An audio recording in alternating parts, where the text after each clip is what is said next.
They thought they picked the perfect target, a 60-year-old woman walking alone. What they didn't know would change everything. Subscribe now for stories that will keep you thinking long after they end.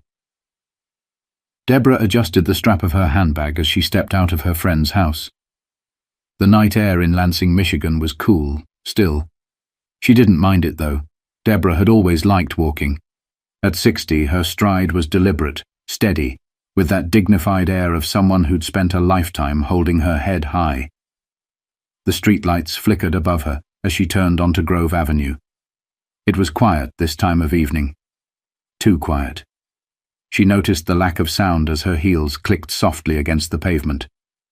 In this part of town, the silence wasn't peaceful. It felt like people had locked their doors a little earlier, shut their blinds a little tighter. Deborah didn't care. She'd walked this route plenty of times, but tonight she wasn't alone. Near the corner, just past the row of chain-link fences, Deborah noticed them. 3 figures, young men, leaning against a battered SUV parked on the curb. Their laughter was low and scattered, but it stopped when they saw her. Deborah's eyes stayed forward, calm. Her mother had always taught her, people can sense your fear. If you don't give it to them, they have no power. She wasn't scared. Not yet. As she passed, the first voice cut through the quiet. "Hey, what's an old woman like you doing out here this late?" The words weren't kind, and neither were the snickers that followed. Deborah didn't flinch. She kept walking, focused on the path ahead, but the voices didn't stop. "Look at her," another one added. "Think she's better than us, huh?" They were close now, too close. Deborah slowed her pace just slightly, her fingers gripping the strap of her bag a little tighter. The street, once empty and still, had suddenly gotten much smaller, and the night was only beginning. Deborah's calm demeanor masked what she already understood. This was no harmless banter. The gang wasn't going to let her simply pass. She could feel it. That sense of being watched too closely, like a predator circling prey. Behind her the footsteps began. 1 pair, then 2. Shoes scraping on concrete. "Where are you going so fast?" one of them called out, his voice sharp like he was testing her. Deborah stopped. Slowly she turned her head to look at them. 3 young men, late teens or early 20s, standing just a few feet away. Their postures casual, but their eyes weren't friendly. One wore a baggy hoodie pulled over his head, hands jammed in his pockets. The second, tall, wiry, with a shaved head, stood smirking with arms crossed. The third, the one doing all the talking, twirled a metal baseball bat in his hand like it was a toy. Deborah didn't say anything. She just looked at them, steadily. The leader of the trio stepped closer, his sneakers scraping against the pavement. "What, you deaf? I asked you a question." "Young man," Deborah finally said, her voice even and unshaken. "I'm going home. That's all. Now get out of my way." The boys exchanged glances and chuckled. "Get out of her way," the tall one mocked, his voice dripping with sarcasm. "You hear that, Ty? She's telling you what to do."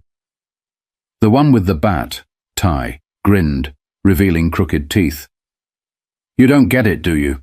he sneered, closing the space between them. "This isn't your neighborhood. People like you don't belong here, you got that?" The words were bitter, spit out like venom. Deborah remained still, her face expressionless, but inside, her heart clenched. This wasn't the first time she'd heard words like these. It wouldn't be the last. "I've lived in this neighborhood for over 30 years, Deborah said quietly. "I belong exactly where I am." Ty's grin faltered. He hadn't expected that. People usually cowered, mumbled apologies and hurried away. Deborah did none of that. But the other 2 weren't done. 30 years? That's too long, lady," the one in the hoodie jeered. "Time for you to pack up and go back to—" "Enough!" The word shot out of Deborah's mouth with a sharpness that startled them. For a moment the street fell silent. Even Ty seemed caught off guard. his grip on the bat tightening. Deborah stared them down, her voice unwavering. "You think you're scaring me? Boys like you have been trying to intimidate people like me my entire life. You're nothing new." The insult stung. Ty's face darkened, and the smirk was gone. "You're a tough old woman, huh?" he growled. "We'll see just how tough you are." Deborah didn't move as he raised the bat, holding it just high enough to threaten without swinging. "Ty, man," the tall one muttered, shifting nervously. "Come on, we don't gotta—" "No," Ty barked. "She doesn't get to talk to us like that." The other two hesitated, glancing at each other, but they didn't stop him. The tension in the air was thick now, pressing against Deborah like a weight. She knew this could turn dangerous fast, but she wasn't afraid. Not yet. And someone else was watching. Someone who had already made a call. Deborah didn't flinch. She stood tall, shoulders squared, eyes locked on Ty as if daring him to swing that bat. Her expression didn't hold anger, fear, or desperation. It held something else. Something Ty wasn't used to seeing, a quiet strength that refused to break. "Do it," Deborah said softly. Ty's brow furrowed. "What?" "You heard me," she continued, her voice calm and clear. "You're standing there with your little bat, acting tough. So do it. Swing. Show me who you really are." The other two boys shifted nervously, their confidence cracking. This wasn't how it was supposed to go. Usually their victims begged, cried, or ran, but Deborah wasn't giving them that satisfaction. Her lack of fear unnerved them more than her words. "Lady, shut your mouth," Ty barked, his voice breaking just slightly. He lifted the bat higher, his knuckles white against the metal. Deborah took a step forward, just one step, but it was enough. Ty froze. "You don't know anything about me," she said, her gaze piercing through him.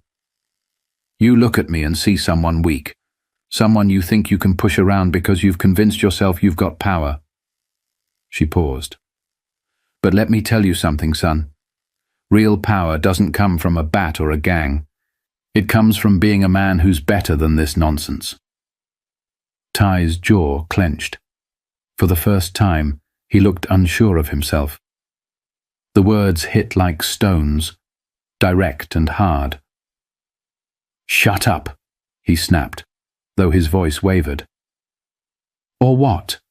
Deborah challenged, taking another step closer.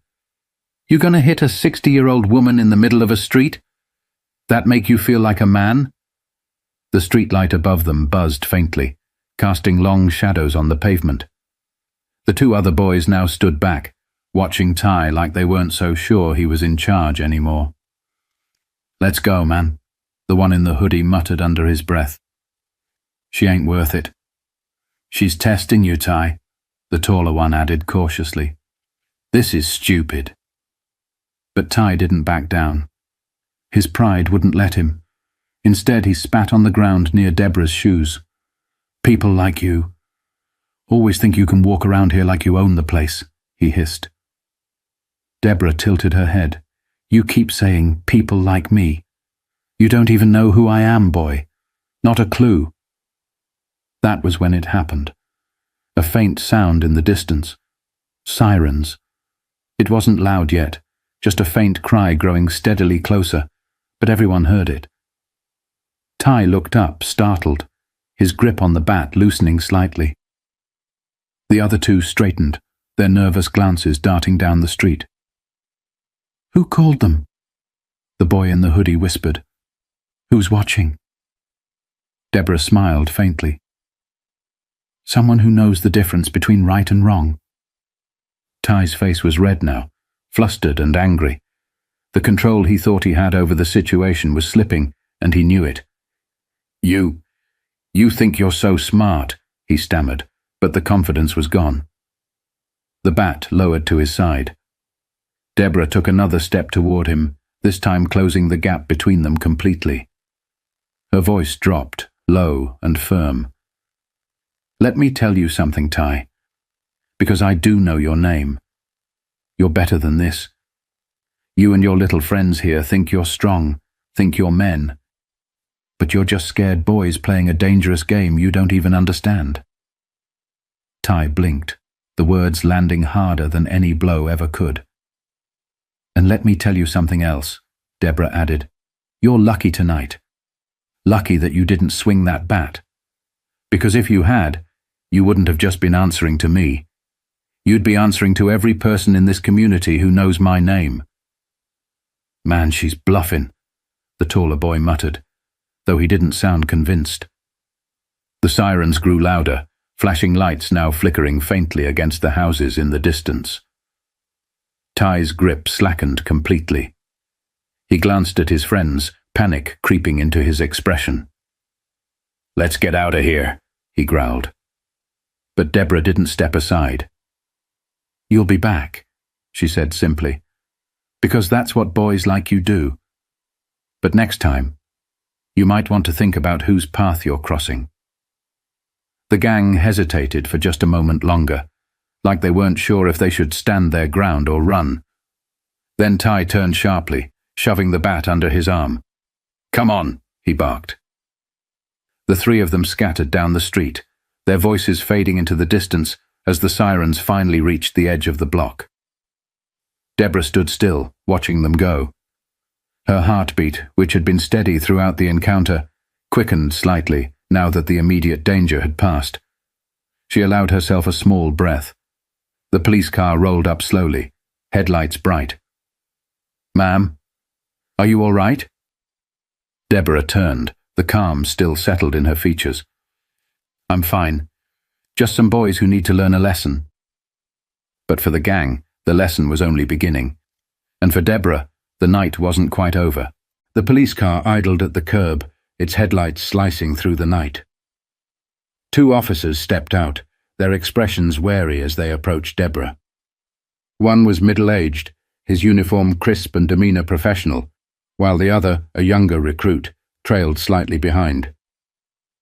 "Ma'am, we got a call about a disturbance.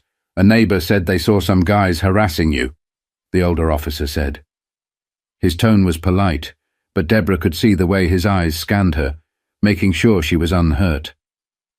"I'm fine," Deborah replied, standing tall. "It wasn't much of a disturbance, just some misguided boys trying to prove themselves." The younger officer glanced down the street, where the gang had disappeared. "Any chance you can describe them?" Deborah's lips curled faintly into a small smile. "3 boys, late teens. One of them carried a bat, thought it made him powerful." She paused, locking eyes with the younger officer. "You'll find them soon enough. They aren't smart enough to go far." The older officer nodded, scribbling notes onto his notepad. "We'll have a patrol comb the area. You sure you're okay, ma'am? Do you need someone to escort you home?" Deborah waved her hand dismissively. "No, thank you. I've been walking this street for decades. I'll finish my walk just fine." The older officer hesitated but nodded respectfully. "All right. If you think of anything else, call us." With that, the officers returned to their car and rolled away, headlights shrinking as they disappeared down the road. The street was quiet again, but it wasn't the same. Deborah turned her gaze toward the house across the road, one window still cracked open. A silhouette moved behind the curtain. The witness, she thought, silently grateful. Whoever it was had been paying attention when it mattered. The gang had fled in a hurry, but panic didn't erase stupidity. It didn't take long for the police to find them. Ty, the ringleader, sat slouched on the curb, handcuffed and scowling as officers questioned him under the glow of flashing red and blue lights. His friends, silent now, stood a few feet away, equally cuffed and subdued. "What do you mean you didn't touch her?" one officer asked, his voice firm. "We had a call saying you threatened her." Ty spit on the pavement, a hollow gesture of defiance. "She was talking like she owned the whole block," he muttered. "We weren't gonna do nothing. Just messing with her, that's all."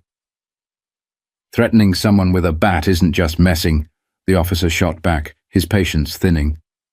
"And for what? Because she walked down the street? Ty didn't answer.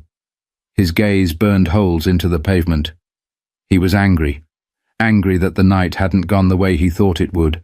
Angry that Deborah's words still rang in his ears. "You don't even know who she is, do you?"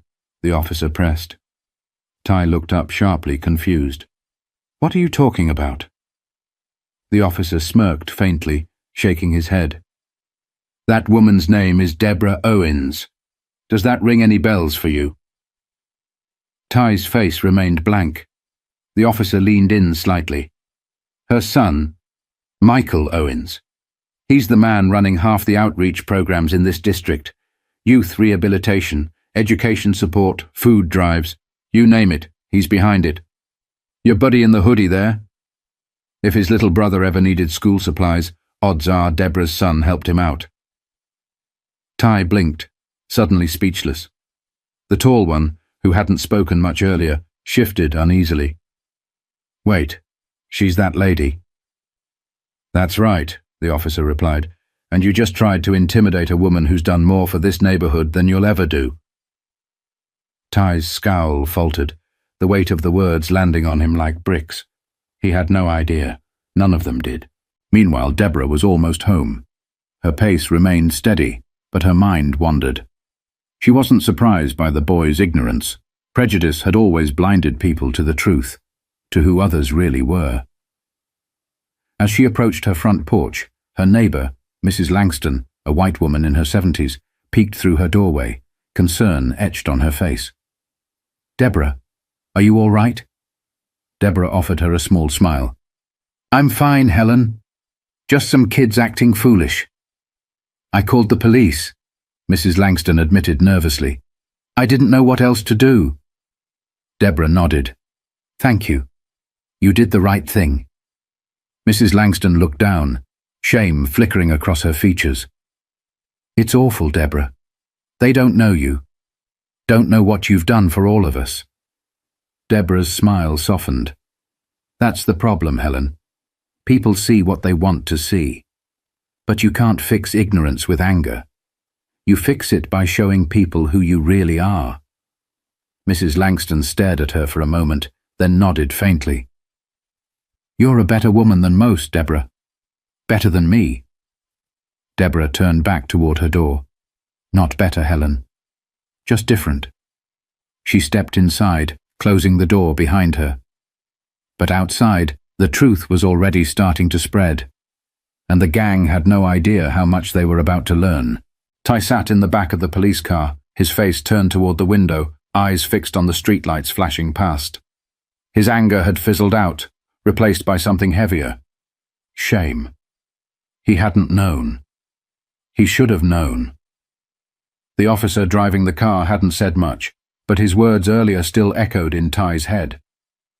"You tried to intimidate someone who's done more for this neighborhood than you'll ever do."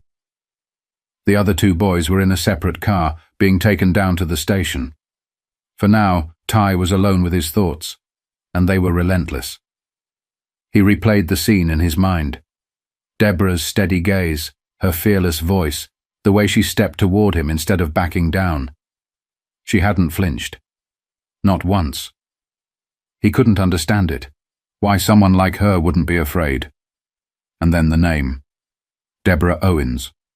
Michael Owens' mother. Michael Owens was a name everyone in Lansing knew. He'd spoken at events Ty's own mother had dragged him to as a kid, events for families struggling to get by. He'd seen Michael shaking hands with pastors, organizing donations for the school, helping rebuild a playground after a fire. Ty hadn't cared back then. It was just a name. Just another person trying to fix a world that Ty thought was unfixable. But now, it felt different. Personal. At the station, the officers didn't throw them into cells. Instead, the three boys were seated in a small, stuffy room lined with chairs. Ty sat slumped in his, while the tall one and the kid in the hoodie sat quietly beside him, their earlier cockiness gone. After a while, the door opened, and a figure stepped inside. It wasn't a cop. It was Michael Owens. The three boys sat up straighter without meaning to. Michael was tall and broad-shouldered, with a calm presence that filled the room the second he entered. He didn't look angry. He didn't shout. He just stood there for a moment, looking at each of them like he could see straight through them. Finally, Michael spoke. "You boys don't know me," he said, his voice low and steady. "But I know you." Ty frowned. "What are you talking about?" Michael crossed his arms. "I know where you come from. I grew up 2 blocks from here. I know what it's like to feel angry at the world. To feel like no one sees you, like no one cares. I get it." The room was silent. "But you know what I don't get?" Michael continued. "I don't get why you'd go after someone like my mother, a woman who's spent her entire life helping people like you." Ty flinched at that. Michael's words felt heavier because they weren't shouted. They were spoken like truths Ty couldn't argue with. "She fought for this community when no one else would," Michael said. "You think those backpacks the kids at Jefferson Elementary get every fall come out of thin air? You think the food drives, the free clinics, the after-school programs just happen? That's her. That's my mom." Ty's chest tightened. He didn't have anything to say. Michael stepped closer, his gaze sharp. "And what did you do? You threatened her. You tried to scare her. You thought you were strong because you had a bat in your hand, but you looked weak, all of you." The kid in the hoodie muttered, "We didn't know." "That's the problem," Michael cut him off. "You didn't know. You didn't bother to know. You looked at her and saw what you wanted to see, but you were wrong." The silence stretched on. Ty's hands clenched into fists on his knees. He couldn't meet Michael's eyes. "Here's what's going to happen," Michael said finally. "You're not walking away from this without consequences. The officers will handle that part. But when you leave this room, if you leave this room, you're going to think long and hard about who you want to be. Because this," he gestured toward them, "this isn't strength, this isn't power. It's ignorance." Michael turned and headed for the door. Before leaving, he paused, glancing back at Ty. "And one last thing," he said. "You owe my mother an apology." With that, he walked out, leaving the three boys sitting in silence. Later that night, Ty lay on the thin mattress of a holding cell, staring at the ceiling. His mind buzzed with Michael's words, Deborah's voice, and the sound of his own foolish laughter echoing back at him. For the first time in a long time, he felt small. Not because someone had made him feel that way, but because he realized how much smaller he had made himself. And outside those walls, Deborah's story was already spreading. Her strength was speaking louder than their hatred ever could. The morning sun poured through Deborah's living room window, casting light on the framed photographs that adorned her shelves. Pictures of her son Michael as a boy, his graduation cap tilted slightly crooked. Snapshots of community events, kids smiling as they held new backpacks, families sharing meals at food drives. Memories of decades spent fighting to make her neighborhood better, one act of kindness at a time. Deborah sat in her armchair, a steaming cup of tea resting in her hands. She was tired, but not defeated. Last night had been hard, but it wasn't new. People like Ty and his friends had always existed, boys who thought anger made them powerful. But she knew better. A knock on her door startled her. When she opened it, her neighbor, Mrs. Langston, stood nervously on the porch. "Good morning, Deborah. I wanted to say something." Deborah smiled faintly. "Go ahead, Helen." Mrs. Langston shifted her weight. "I told a few people what happened last night. I hope that's okay. People need to hear about what you did, how you stood up to them." Deborah shook her head softly. "It's not about me, Helen. It's about what we teach those boys now, what they learn from this moment." The older woman nodded, eyes softening. "You're right. But still, you're a stronger woman than most." Deborah met her gaze. "Strength isn't about winning battles, Helen. It's about standing firm for what's right, no matter who tries to knock you down. She watched Mrs. Langston walk back to her house, the neighborhood now alive with the hum of morning routines. Deborah stepped onto her porch and looked down the street, her eyes steady. Somewhere, she knew those boys were thinking about last night. And maybe, just maybe, they would change. Stories like Deborah's remind us of the power of resilience, quiet dignity, and standing up to ignorance. If this story moved you, share it. Let's start more conversations about respect, understanding, and choosing a better path. Don't forget to subscribe for more stories that matter.